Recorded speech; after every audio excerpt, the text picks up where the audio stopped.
أعوذ بالله السميع العليم من الشيطان الرجيم. بسم الله الرحمن الرحيم. الحمد لله رب العالمين والصلاة والسلام على أشرف الأنبياء والمرسلين سيدنا مولانا محمد وعلى آله وأصحابه وذريته أجمعين. رب اشرح لي صدري ويسر لي أمري واحلل عقدة من لساني يفقهوا قولي. سبحانك لا علم لنا إلا ما علمتنا إنك أنت العليم الحكيم وتب علينا إنك أنت التواب الرحيم. Assalamualaikum warahmatullahi wabarakatuh. Yang dimuliakan tuan-tuan imam, ahli-ahli jawatan kuasa masjid, para alim ulama, pimpinan masyarakat, tuan-tuan perempuan ahli jemaah yang dikasihi kerana Allah SWT. Alhamdulillah wa syukurillah, kita bersyukur kepada Allah SWT di atas segala kurniaan Allah SWT kepada kita sejak kita mula dilahirkan ke dunia sehinggalah saat ini.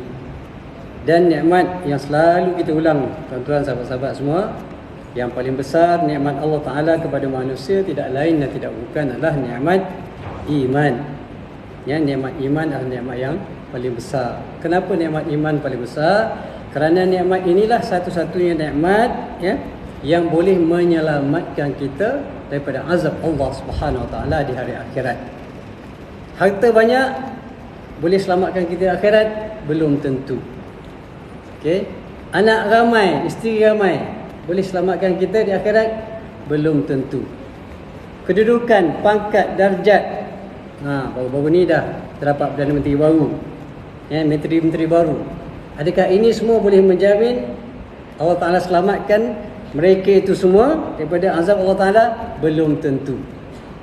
Tapi yang pastinya, tuan-tuan, iman yang ada dalam hati, ya, kemudian disusuli dengan amal-amal ketaatan kepada Allah Subhanahu Wa Taala, itulah yang menjamin seseorang itu selamat daripada azab Allah Subhanahu Wa Taala. Ya, bila selamat daripada azab Allah Subhanahu Wa Taala, maka insya-Allah secara automatiknya akan dimasukkan oleh Allah Taala ke dalam syurga, insya-Allah. Dan itulah sebenarnya kejayaan hakiki, bukan kejayaan dunia yang bersifat sementara, tuan-tuan.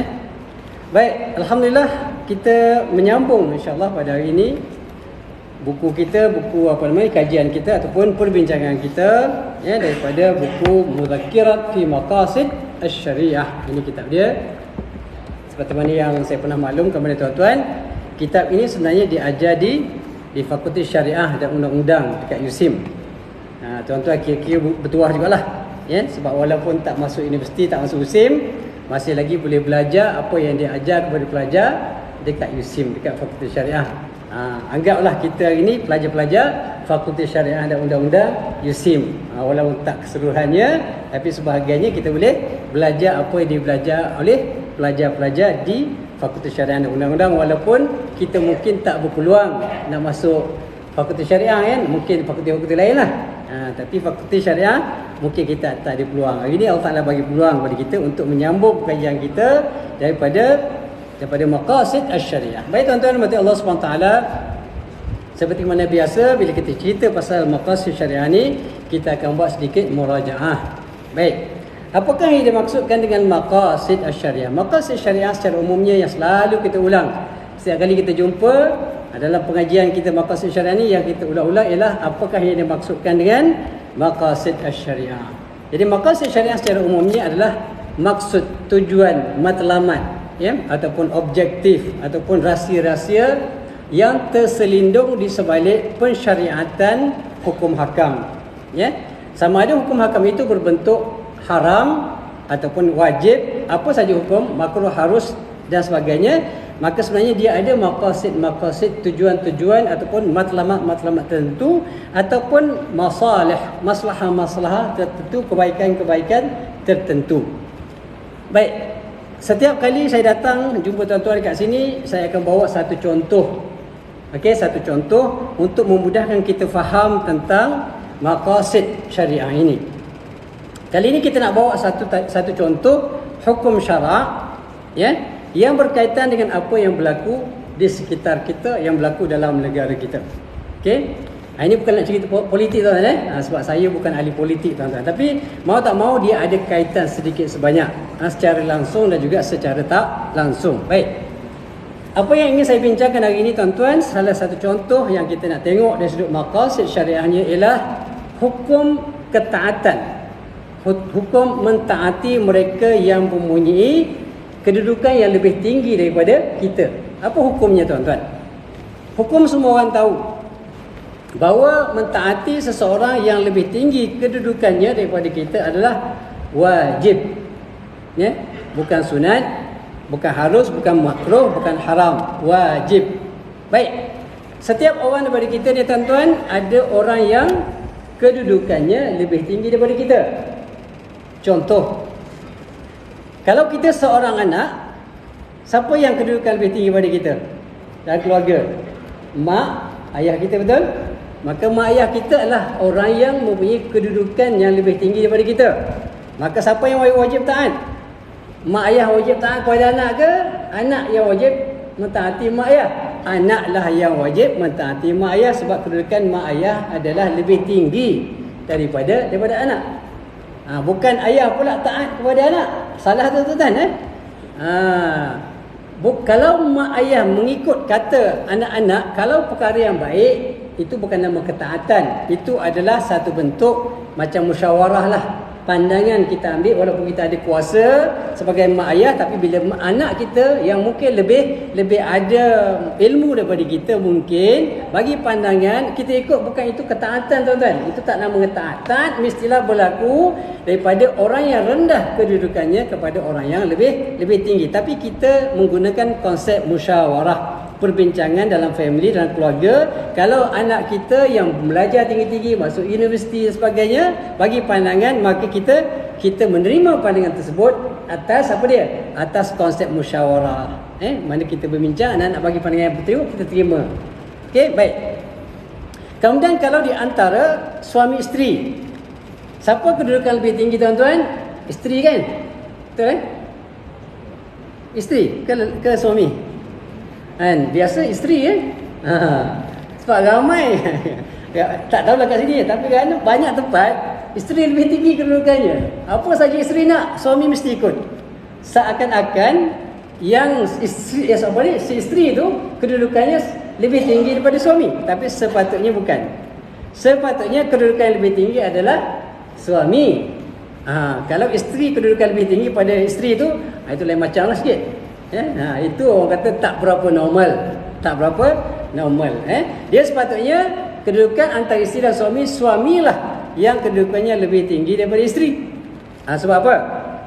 Sebab dalam satu hadis Nabi SAW menyebutkan bahawa kalau sekiranya aku dibenarkan untuk memerintahkan seseorang untuk tunduk atau untuk sujud kepada sesama manusia, maka aku akan suruh isteri sujud kepada suami dia. Ini nak menggambarkan kedudukan suami itu sebenarnya lebih tinggi berbanding dengan isteri. Maka bila cerita tentang ketaatan, siapa yang wajib taat siapa? Isterilah yang wajib mentaati suami dia. Baik. Hukumnya apa? Hukum taat juga adalah wajib. Contoh, kalau kita berada di sekolah ataupun di universiti tuan-tuan, antara murid dengan dengan guru ataupun pensyarah, maka tentunya yang lebih tinggi kedudukannya adalah guru ataupun syarah. Maka anak murid wajib mentaati pensyarah dia, wajib mentaati guru dia. Hukum dia adalah wajib. Baik, kita pergi lebih jauh lagi. Dalam satu negara tuan-tuan, dalam satu negara, antara pemimpin yang memimpin kita, tak kisahlah apa partinya, apa dia punya pakatannya, apa namanya, dan kita sebagai rakyat, mana lebih tinggi? Tentulah pemerintah yang lebih tinggi kedudukan dia. Apa hukumnya mentaati pemerintah? Hukum mentaati perintah sama juga. Macam antara ibu, antara anak dengan ayah, dengan mak. antara begitu juga majikan dengan pekerja kena taat dan wajib mematuhi arahan-arahan daripada majikan dia. Sama jugalah dengan pemerintah. Ya, bila seseorang dilantik menjadi pemerintah ataupun satu-satu kerajaan dilantik, maka hukumnya adalah wajib mentaatinya. Para ulama menyebutkan, tuan-tuan, para ulama menyebutkan bahawa kalau sekiranya satu-satu kerajaan ditumbangkan melalui kekerasan, hatta melakukan pembunuhan macam berlaku dekat Mesir contohnya, kan? Dr. Morsi telah dilantik sebagai Presiden Mesir dan menang majoriti. Akhirnya datang Al-Sisi dengan ketenteraannya telah membunuh ramai orang Islam pada ketika itu. Akhirnya jatuh kerajaan yang orang kata dipilih oleh rakyat. Okey, ulama menyebutkan kalaupun begitu, hukum mentaati pemimpin yang dah jadi pemimpin walaupun dengan kekerasan, walaupun dengan cara pembunuhan, hukumnya adalah wajib mentaati mereka. Kita rasa, kenapa pula dah zalim, kita lawanlah. Tak boleh, kata ulama. Sebab apa? Sebab dararnya adalah lebih besar, mudaratnya adalah lebih besar daripada kalau kita banding antara dia duduk memerintah, ya, dengan kita menggulingkan dia, menjatuhkan dia, adalah lebih besar darar kita cuba menjatuhkan dia. Kerana apa? Kerana apa yang berlaku sebelum inilah. Puluhan, ratusan orang atau ribuan telah dibunuh. Dan ini yang berlaku dekat Syria, tuan-tuan. Yang bila berlakunya Arab Spring, bila berlaku macam satu bentuk kesedaran yang berlaku dekat di sebelah sana, maka di Mesir naik rakyat bangun menentang pemerintah, maka jatuh Presiden Hosni Mubarak pada ketika itu, kan? Dan ini juga nak berlaku dekat Syria. Tapi apa yang berlaku? Puluhan ribu telah dibunuh oleh Bashar Assad. Jadi ini satu darar yang sangat besar, kan? So bila darar sangat besar, maka itu dilarang. Walaupun cara naik ataupun dia memimpin itu secara yang zalim, tuan-tuan, tapi sebenarnya menjatuhkan dia adalah jauh lebih besar. Dia punya bahaya yang mudarat dia kepada umat Islam, pada rakyat keseluruhannya. Maka di situ dia haramkan menjatuhkan dia. Baik, tuan-tuan, betul Allah SWT. Hari ini kita telah pun mendapat kita punya Perdana Menteri dan juga barisan kabinet dia. Mungkin antara kita tak suka, mungkin antara kita tak berapa happy, dan mungkin sebahagian kita happy. Baik, kita letak tepi happy tak happy, suka tak suka. Kita tengok dari sudut hukum syaraknya.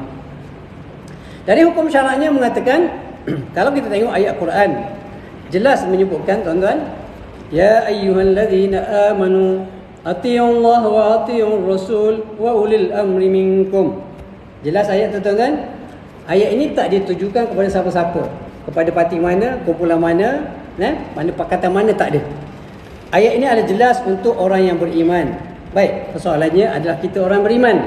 Kalau kita benar-benar beriman, tuan-tuan, maka tidak ada pilihan bagi kita sama ada kita suka atau tak suka mentaati. Bukan mentaat kerana orang pemerintah tu, tak. Kita tak suka, tak ada masalah.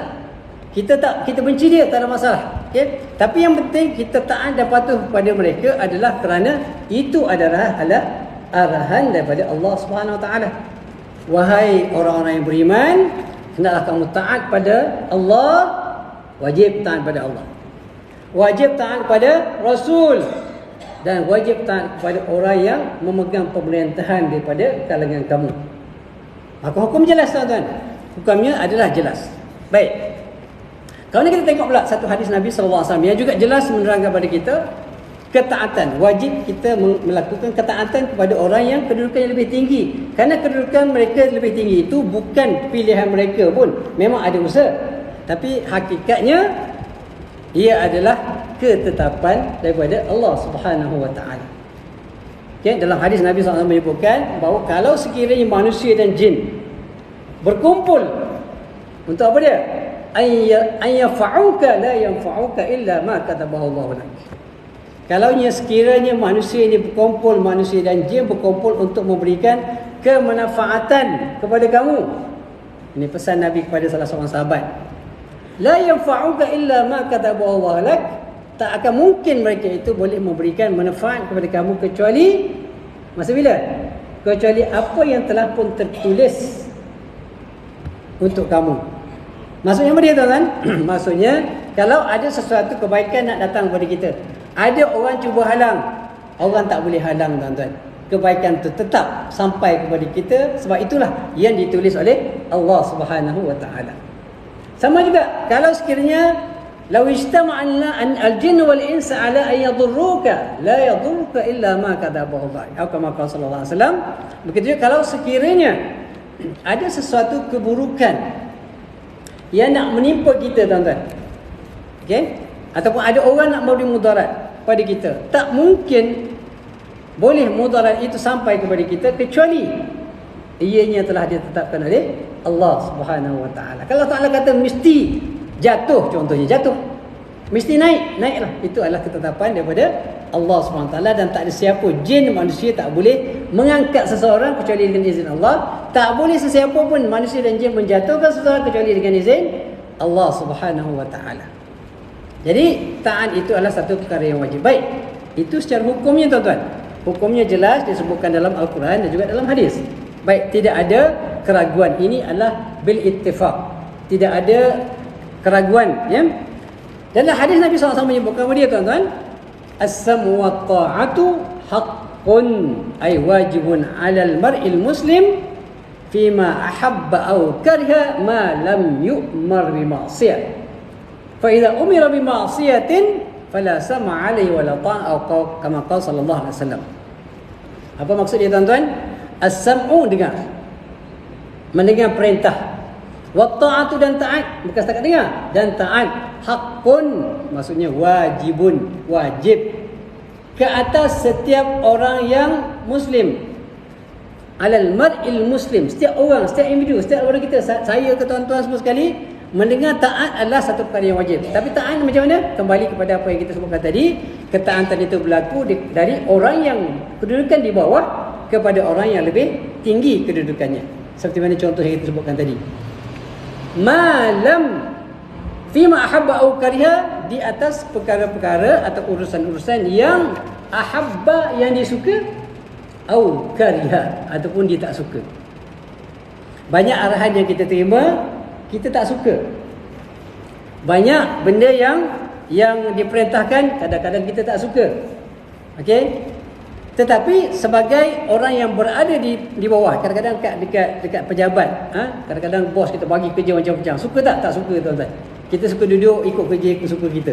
Masa kita nak kerja, kita kerja. Masa kita nak keluar, kita keluar. Kita nak macam tu. Tapi tak boleh. Oleh kerana ada arahan, wajib kita patuh walaupun kita tak suka.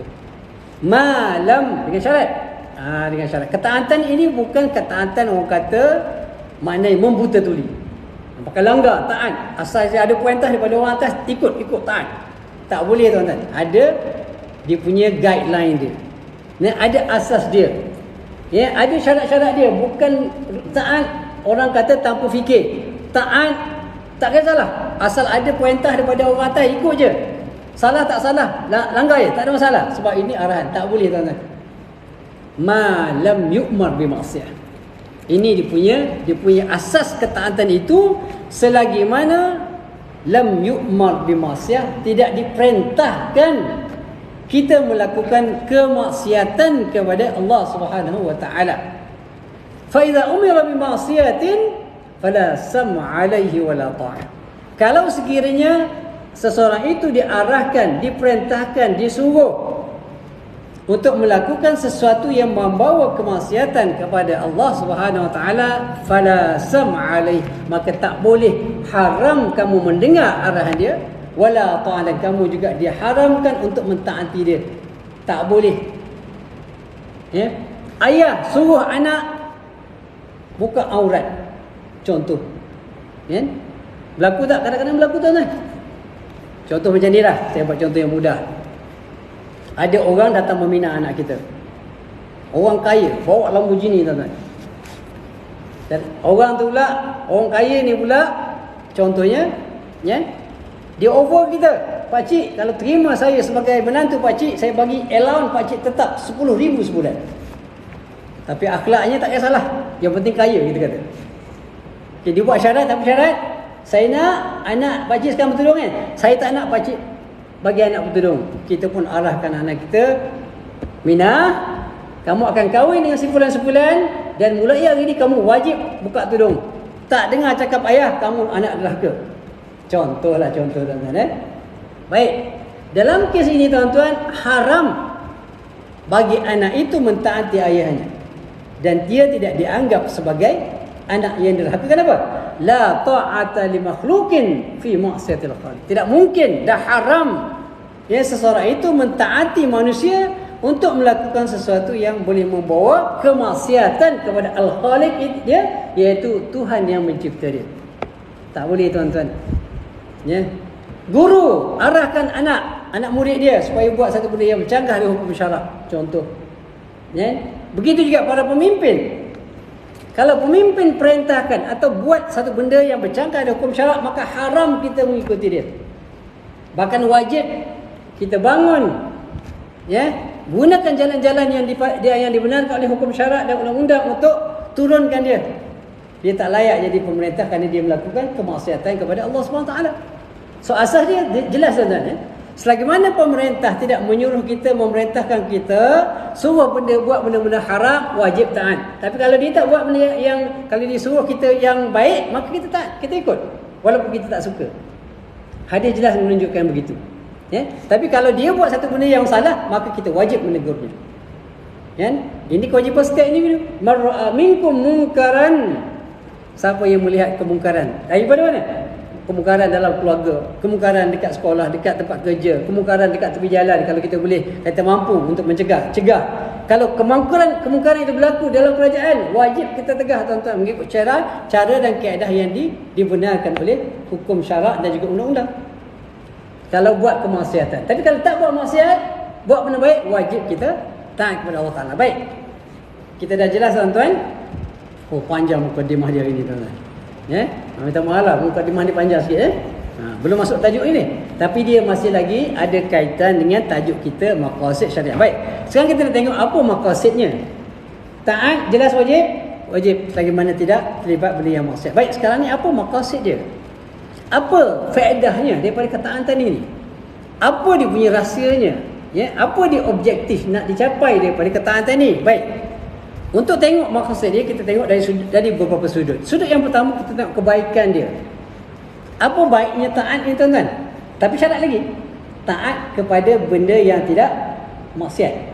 Apa kebaikan dia? Baik, kita tengok anak kita. Okey, kita tengok anak kita. Kalau saya nak tengok anak 16 lah, contoh aturkan 16 orang, nak tengok satu seorang. Baik, apa perasaan kita tuan-tuan kalau kita tengok anak kita duduk anak-anak semua duduk, tak nak tahan. Okey, panggil sekali je. Ataupun tak payah panggil pun, kita beritahu, okey pukul 8 Abi nak jumpa semua anak-anak. Kebetulan balik raya lah contoh kan. Okey, pukul 8, sebelum pukul 8 dah semua duduk cantik. Apa perasaan kita tuan-tuan? Seronok kan? Alhamdulillah, anak-anak dengar. Baik, insya-Allah 8:30 masuk Isyak, kita nak semua anak-anak lelaki pergi masjid. Siap, sebelum 8:30 semua nak pergi masjid. Allah, jiwa kita tenang tuan-tuan, jiwa kita tenang. Tiap-tiap bulan contohnya lah, anak-anak dah kerja, tak payah minta tuan-tuan, ada allowance bulanan masuk. Seronok tak tuan-tuan? Apa kesan dia? Apa kebaikan dia? Maka akan berlaku yang hubungan yang sangat harmoni. Kita sayang anak kita hormat kat kita. Bagus tak? Bagus. Jiwa kita tenang tuan-tuan. Anak-anak kita pun insya-Allah tak akan melakukan kemaksiatan. Dan apa kesan dia? Itu kesan dunia. Kesan akhirat apa dia? Bila kita ada ketaatan daripada anak-anak kita, bila kita mati, insya-Allah apa yang kita suruh mereka lakukan, mereka akan lakukan walaupun kita dah tak ada di dunia.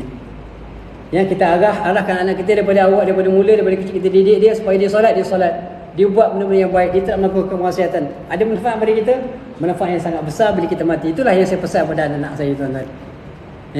Saya selalu pesan anak-anak, Abi tak nak apa-apa di dunia. InsyaAllah selagi mana Abi mampu bekerja, Abi kerja. Tak akan minta duit dengan anak-anak. Tapi Abi minta anak-anak tolong Abi bila Abi mati, masuk dalam kubur, masa tu Abi perlukan anak-anak. Kita dah putus amalan kita tuan-tuan. Kita dah boleh bekerja, tak boleh nak beramal. Anak-anak yang kita harapkan doa untuk kita. Amal-amal soleh dia tu akan membantu kita untuk membawa cahaya dalam kubur kita insya-Allah. Bagus tak taat tuan-tuan? Bagus. Itu baik. Apa jadi kalau tak taat? Ini kita tengok yang dia punya opposite ni pula. Tak taat tuan-tuan. anak-anak, okey habis nak jumpa. Seorang habuk tak keluar.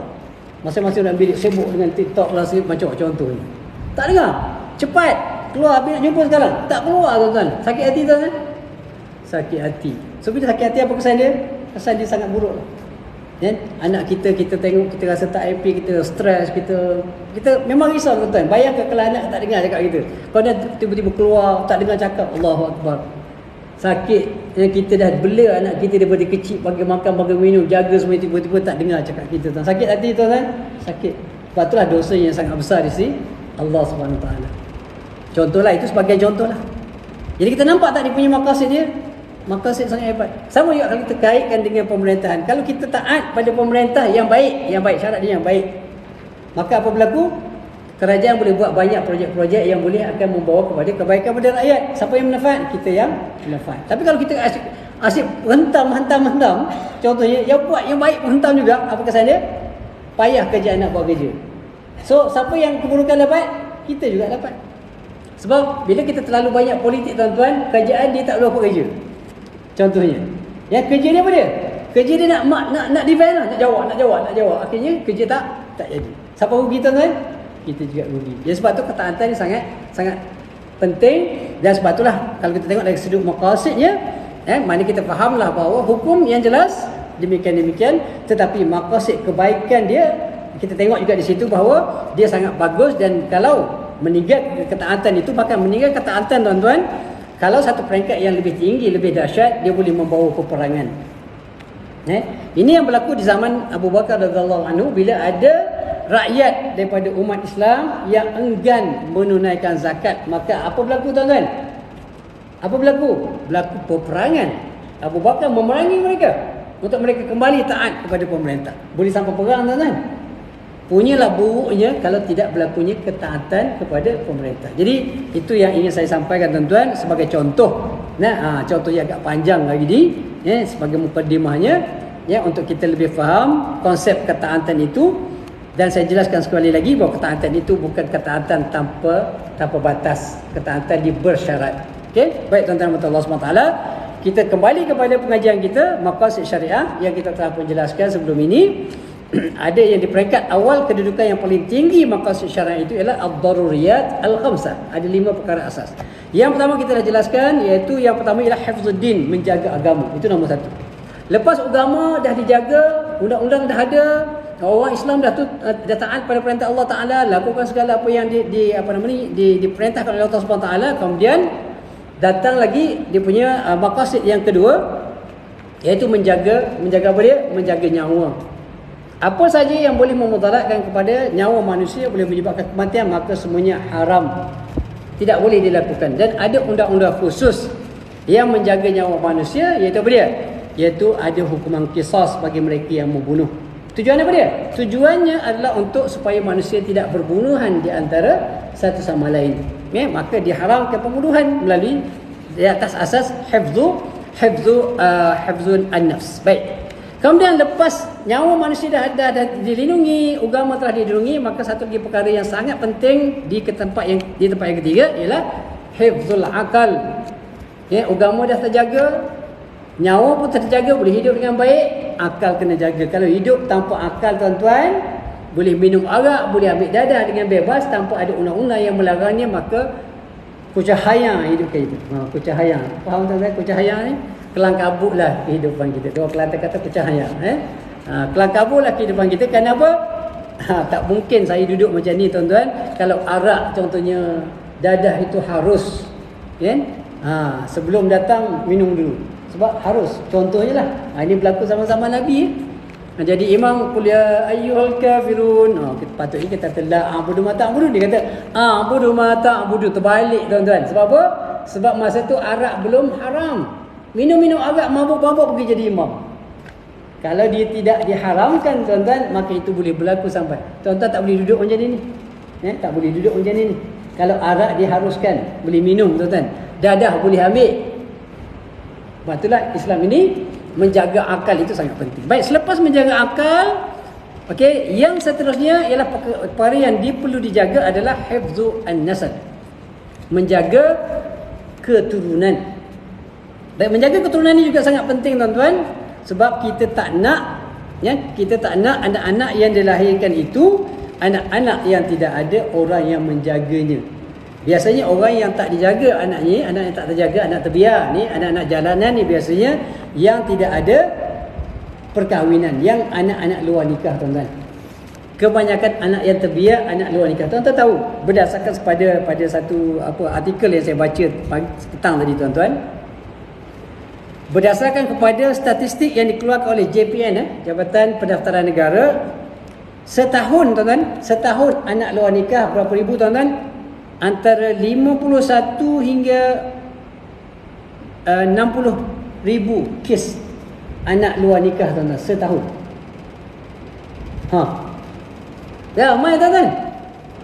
Anak luar nikah sampai 60 ribu dilahir dan didaftarkan. Nak daftar macam mana? Kalau contohnya lah, seorang ibu nak melahirkan anak dekat hospital kerajaan. Bila lahir dia akan tanya terus. Dia tanya, okey, mana ayah, mana ayah? Dia akan cari. Mana surat nikah? Nak daftar ni? Cari surat nikah. Tak ada surat nikah. Kahwin tak? Tak kahwin. Seorang. Itu yang berlaku, tuan-tuan. Hingga 60 ribu setahun ataupun lebih kurang 150 kes anak luar nikah didaftarkan di Jabatan Pendaftaran Negara setiap hari di negara kita ni yang majoritinya umat Islam. Okey? Yang gugur kandungan, itu tak termasuk yang gugur, tuan. Gugur kandungan disebutkan dalam satu artikel ni, lebih kurang 100 ribu kes pengguguran berlaku. Masya Allah, tuan-tuan. Dahsyat, kita tak nampak, tuan-tuan. Ini berlaku di merata tempat. Anak-anak semuda 14-15 dah mengandung lahirkan anak, tuan-tuan. Teruk. Itu kenapa? Itu pun dalam keadaan zina itu diharamkan. Zina itu diharamkan, anak luar nikah 60 ribu setahun. Itu haram, tuan-tuan. Itu haram. Bayangkan kalau zina itu tidak diharamkan. Mana tak boleh nak kira lah. Bersepah-sepah lah anak luar nikah, tuan-tuan. Hasil daripada pengharaman zina itu, inilah kita lah, tuan-tuan. Hasil dari pengharaman zina itu lahirnya anak-anak alhamdulillah macam kita ni. Anak-anak yang dididik oleh mak ayah kita dengan baik daripada kecil, dididik dengan didikan agama, maka kita membesar sampai dewasa kita jadi orang yang baik. Sebab apa? Dididik dengan baik sebab mak ayah kita ada menjaga dan mendidik kita.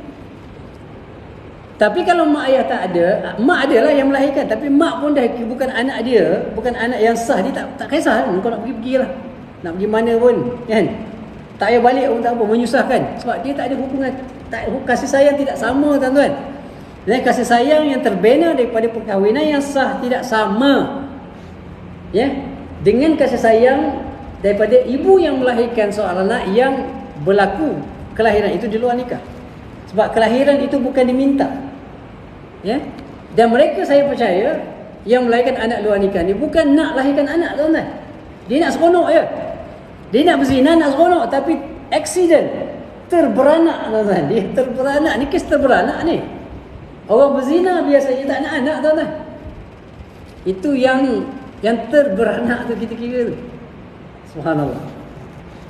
Jadi sebab itulah nasal ini, keturunan, atau disebutkan sebagai hifzul nasab atau hifzul ard, maknanya memelihara maruah dan sebagainya, satu perkara yang sangat penting dalam kehidupan manusia. Antaranya kenapa? Kenapa nasal ni penting? Kenapa nasab ni penting? Kalau kita fikir nak anak saja, tak kahwin pun tak apa, tuan-tuan. Tapi untuk menjamin kesejahteraan hidup manusia, maka Allah Ta'ala mensyariatkan nak anak boleh, tapi kena kahwin. Bila kahwin, dia ada dia ada tanggungjawab, tuan-tuan. Kalau seorang suami gagal memberi nafkah kepada isteri dan anak dia, ada undang-undang, tuan-tuan. Isteri kalau suami tak bagi nafkah dalam tempoh setahun, contohnya kita ada masa ta'liq, kan. Kalau dia membayar kepada isteri tersebut sebanyak RM1, dalam masa 1 tahun tak bayar bagi nafkah dan tak ada orang bagi nafkah, maka gugur talak 1, tuan-tuan. Ada undang-undang. Jadi mau tak mau, suami kena bayar nafkah. Dan kalau tak bayar juga nafkah, tuan-tuan, isteri boleh bawa ke mahkamah, buat tuntutan, bagi arahan kepada suami supaya membayar nafkah. Untuk apa tu tuan-tuan? Untuk menjaga keharmonian rumah tangga. Untuk memelihara, memastikan bahawa setiap anak yang lahir yang ke dunia ini anak-anak yang dijaga, dididik dengan sempurna supaya masyarakat itu dapat hidup dalam keadaan harmoni. Kalau rakyat yang hidup, katalah rakyat yang hidup ni majoritinya yang luar nikah tuan-tuan, hancur dunia ni. Saya pernah cerita satu ketika dekat masa saya belajar dekat UK tuan-tuan, anak-anak luar nikah ditebiar tuan-tuan, jadi samseng, kecil-kecil. 5-6 tahun tu kalau kereta kita dia ambil batu, dia geret, gurih dia tuan-tuan. Ambil batu, pam, baling kereta apa semua, biasa. Itu dekat UK tuan-tuan. Kira orang kata civilized society lah orang kita anggap orang yang moden lah kehidupannya. Maju orang putih kita. Sebagian orang sangat mengagumkan mereka. Tapi hakikatnya dahsyat kehidupan mereka. Jadi sebab itulah perkara yang berkaitan dengan menjaga nasal ini sangat penting. Sebab itulah dalam Islam kalau kita nak anak wajib kahwin. Itu di antara perkara yang perlu dijaga. Bahkan bila kahwin tuan-tuan, ini juga Nabi menyebutkan bila kita nak kahwin, di antara kaedah untuk menjaga keturunan manusia ini adalah dengan cara berkahwin. Dan nak kahwin ini bukan kahwin ikut suka kita lah.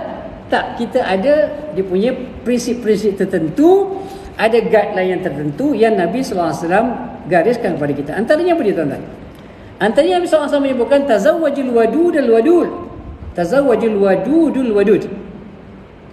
Tazawwajul wadudul walud. Fa inni mukatsirun bikum al-umam yaumal qiyamah. Nabi suruh, Nabi memerintahkan supaya orang yang tak kahwin lagi lah. Yang nak kahwin lagi tu lain cerita. Itu bab lain tuan-tuan. Kita buka kitab lain. Ini cerita orang yang belum kahwin, dia nak kahwin. So macam mana keadaan dia nak kahwin? Nabi kata tazawwajul wadudal walud. Kahwin orang yang mempunyai sifat lemah lembut, kasih sayang. Okey, dan juga al-walud. Orang perempuan ataupun lelaki yang boleh melahirkan anak, bukan mandul. Bukan haram tuan-tuan kahwin dengan orang mandul, tak apa. Tak haram, tapi tidak digalakkan dalam Islam. Kenapa tak digalakkan? Kerana Islam Nabi kata fa inni mukatsirun bikumul umam yaumal qiyamah. Nabi kata, aku sangat bangga dengan umat-umat yang ramai di hari akhirat. Okey tuan-tuan, kita dah masuk Isyak, jadi kita berehat sebentar untuk melakukan azan dan kita sambung insya-Allah selepas ini.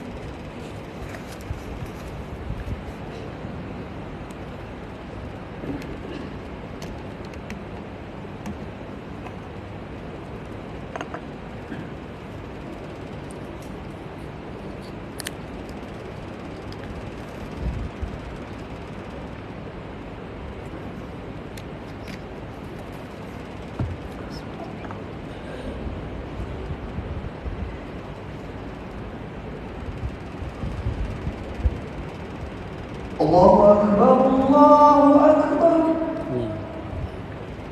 Allahu Akbar, Allahu Akbar.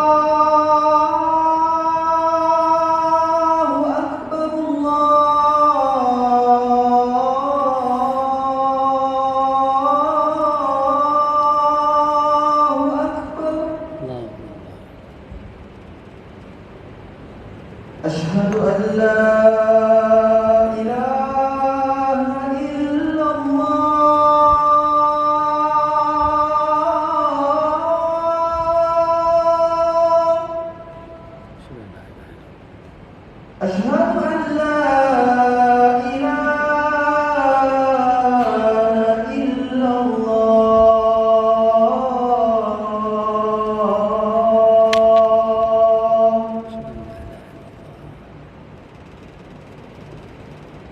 Asyhadu anna Muhammadar Rasulullah.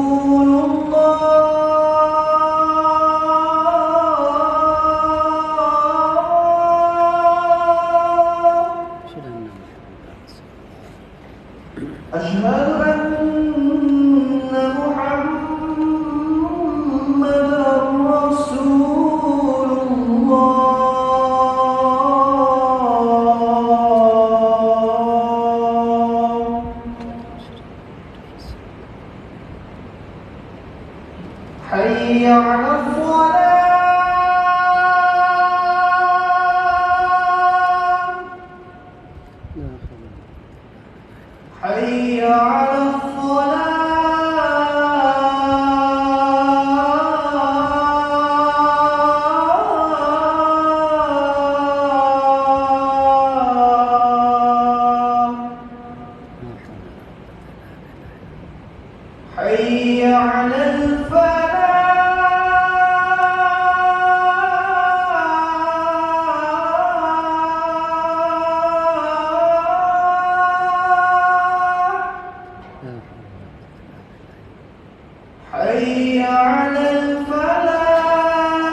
Baik tuan-tuan, bismillahirrahmanirrahim. Kita sambung insya-Allah sedikit lagi dalam 10 minit macam tu insya-Allah. Baik tuan-tuan, mata Allah SWT, antara kaedah atau cara untuk kita menjaga keturunan seperti mana yang disarankan oleh Nabi sallallahu alaihi wasallam ialah memilih pasangan isteri yang sifatnya ada sifat kasih sayang. Dan selain daripada itu juga Nabi menyebutkan orang yang boleh berkahwin. Ya, tapi walaupun tidak haram kahwin orang yang tak boleh melahirkan anak ataupun orang yang mandul, tetapi Nabi menggalakkan demikian. Kenapa? Nabi merasa bangga, Nabi suka, Nabi seronok. Ya, kalau di akhirat nanti ramai umat Nabi sallallahu alaihi wasallam. Okey. Jadi kalau kita nak menjadi kebanggaan Nabi sallallahu alaihi wasallam, maka kita kena beranak ramai-ramai. Okey, kalau boleh lah tuan-tuan. Kalau tak boleh tak apa. Tapi kalau ditakdirkan Allah Taala bagi, ya, bagi rezeki, alhamdulillah. Ya, kalau tak dapat usaha lebih sikit insya-Allah. Kalau tak dapat juga tak apa. Fa iza azamta fatawakkal 'ala Allah. Kita dah usaha, serahlah kepada Allah SWT. Sebab bab anak ni tuan-tuan bukan berada di tangan kita. Ya, ada orang nak anak tak dapat anak.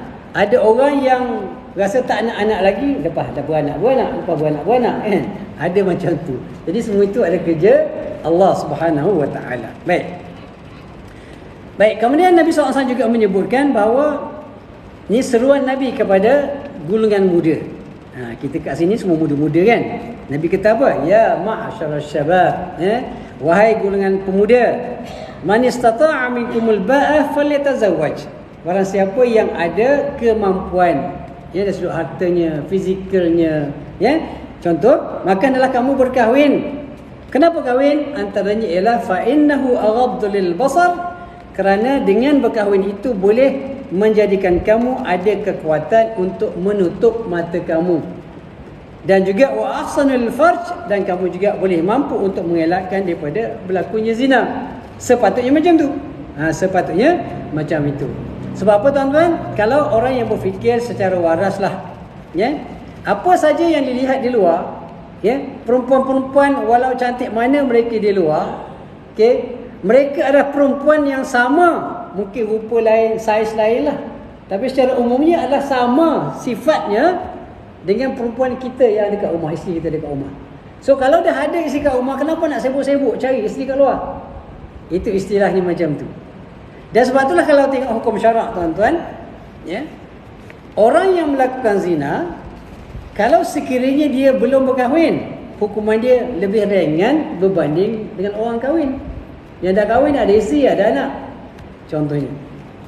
Ya, kalau orang yang belum berkahwin kalau berzina, hukuman dia apa dia? Hukuman dia rotan 100 kali.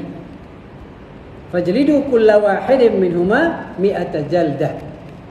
Dalam diwatan 100 kali. Sebab apa? Alasan ulama memberikan kenapa mereka hanya 100 kali. Sedangkan perbuatan zina sama. Orang kahwin berzina, orang perempuan, orang yang tak kahwin pun berzina. Kenapa ada beza pula di antara orang kahwin dengan orang tak kahwin? Ini tidak adil. Macam tu dah lebih kurang tak adil. Sebab zina sama zina. Ulama kata sebab antaranya orang dah kahwin ni dia sudah merasai nikmat persetubuhan yang halal. Dia dah ada kat rumah. Yang kamu sibuk-sibuk pergi cari kat luar yang haram tu kenapa? Sepatutnya perkahwinan itu mampu menyelamatkan seseorang atau menghalang seseorang yang dah kahwin itu dapat terlibat dengan zina. Kalau buat juga dosanya sangat besar. Kalau buat hukumannya sangat berat. Boleh direjam sampai mati tuan-tuan. Ini perbezaan dia. Ya? Jadi sebab itulah kahwin ini adalah satu perkara yang sangat digalakkan demi untuk menjaga maruah, demi untuk menjaga keturunan. Okey? Baik tuan-tuan. Selain daripada itu, apa yang perlu dilakukan untuk menjaga keturunan ini antaranya disebutkan oleh para ulama, menjaga sifat malu. Kena ada sifat malu tuan-tuan. Ya? Kalau orang yang tak ada sifat malu, dia akan melakukan apa saja. Fa idza lam tastahi fasna ma syi'ta atau kama qala sallallahu. Nabi kata kalau kamu tak malu, buatlah apa kamu suka, tapi jagalah dia punya akibatnya di hari akhirat, begitu juga akibat di dunia. Okey. Selain daripada itu juga untuk menjaga supaya tidak berlaku pencerobohan terhadap keturunan dan juga nasab manusia ini, maka Islam menyuruh atau memerintahkan supaya adanya al-hijab. Rupa-rupanya tuan-tuan, hijab ini, tudung ini adalah bertujuan untuk mengelakkan seseorang wanita ataupun lelaki jatuh ke lembah perzinaan. Macam mana boleh elak? Pakai tudung yang bagus, yang menutup aurat dengan sempurna, boleh elak zina. Mudah je teori dia. Ini pernah saya ceritakan, tak apa saya ulang balik tuan-tuan. Kebetulan ada cerita kat sini, ada yang kaitan. Kalau tuan-tuan pernah dengar satu kisah seorang lelaki pemandu bas beberapa tahun yang lepas, betul 10 tahun yang lepas lah. Dia memandu bas tuan-tuan. Hari-hari dia tengok perempuan-perempuan yang berdedahkan aurat. Macam-macam warna, macam saiz, macam-macam bentuk tuan-tuan. Dia berbas, naik tangga kalau yang pakai skirt tuan-tuan, angkat naik tangga tu macam-macam boleh nampak. Hari-hari kerja dia tengok orang yang tidak menutup aurat hari-hari. Apa jadi tuan-tuan? Bila tengok benda haram, dia akan masuk dalam kepala kita, disimpan dalam memori. Besok masuk lagi. Bila masuk image yang tidak baik, yang separuh bogel dan sebagainya, maka dia akan menyebabkan otak kita ni, dia akan berfikir, dia akan menyebabkan nafsu naik tuan-tuan. Bila nafsu naik, dia akan mencari peluang. Dia tak buat masa tu sebab orang ramai, takkan nak pergi rogol orang, dia tak akan buat. So dia akan menunggu masa. Satu ketika seorang perempuan menutup aurat dengan sempurna, baru balik daripada USA. Orang Melayu, orang Islam tutup aurat dengan sempurna. Kebetulan dia berada dalam bas seorang diri tuan-tuan. Last kali, passenger yang terakhir. Dia bawa lari tuan-tuan, dia pergi tempat yang jauh. Kemudian dirogol. Bukan dirogol, dia cekik dan dibunuh tuan-tuan. Islam ni ceritanya, orang yang membunuh ni perogol Islam tuan-tuan. Kalau dah mayat dia campak atas jalan raya kan. Subhanallah, manusia tuan-tuan. So akibatnya mana? Asalnya mana? Asalnya sebab hari-hari tengok benda haram. Hari-hari tengok benda haram. Maka sebab itulah Islam antara maqasidnya kenapa menutup aurat itu adalah wajib. Tujuan dia adalah untuk menjaga manusia, untuk menjaga keselamatan anak-anak kita, untuk menjaga keselamatan wanita-wanita Islam khususnya, supaya tak jadi masa rogol macam ni. Contoh, anak kita tak tutup aurat, mungkin dia tak kena rogol sebab peluang tak ada. Dia akan rogol siapa dia? Yang ada peluang. Tak kisah walaupun bertudung labuh pun, dia akan jadi mangsa. Artinya kita ni, anak-anak kita yang tidak tutup aurat, menjadi punca kenapa berlakunya kes rogol. Ada orang kata, kes rogol ni bukan masalah perempuan tutup aurat tak tahu lah, lelaki yang gatal. Betul juga dari satu sudut, tapi asbab dia ada punca dia. Dia bukan datang begitu saja. Sebab kita contoh duduk dalam masjid, ada rasa nak rogol orang tak? Tak ada saya rasa. Contohnya, yang rasa nak rogol orang bila dia keluar, tengok yang separuh bogil, itu masa tu baru ada rasa. Tak kisahlah puai haji tak pergi haji, kalau tengok yang begitu, dia akan rasa terangsang tuan-tuan. Sebab tu menutup aurat adalah satu perkara yang sangat penting dalam Islam, sebab dia menjadi punca, salah satu daripada punca, bukan satu-satunya punca, tapi salah satu punca yang boleh membawa pada kes-kes rogol. Baik tuan-tuan yang Allah SWT, demikianlah sebahagian daripada perkongsian kita untuk malam ni, dah 8.30. Jadi insyaAllah diizinkan Allah SWT, insyaAllah kita akan sama-sama menyambung perbincangan kita insyaAllah. Jadi yang baik daripada Allah SWT, yang lemah yang kurang adalah kelemahan saya sendiri. Saya minta maaf banyak-banyak. Qul qawli hadza wa astaghfirullah li wa lakum. Wassalamualaikum warahmatullahi wabarakatuh.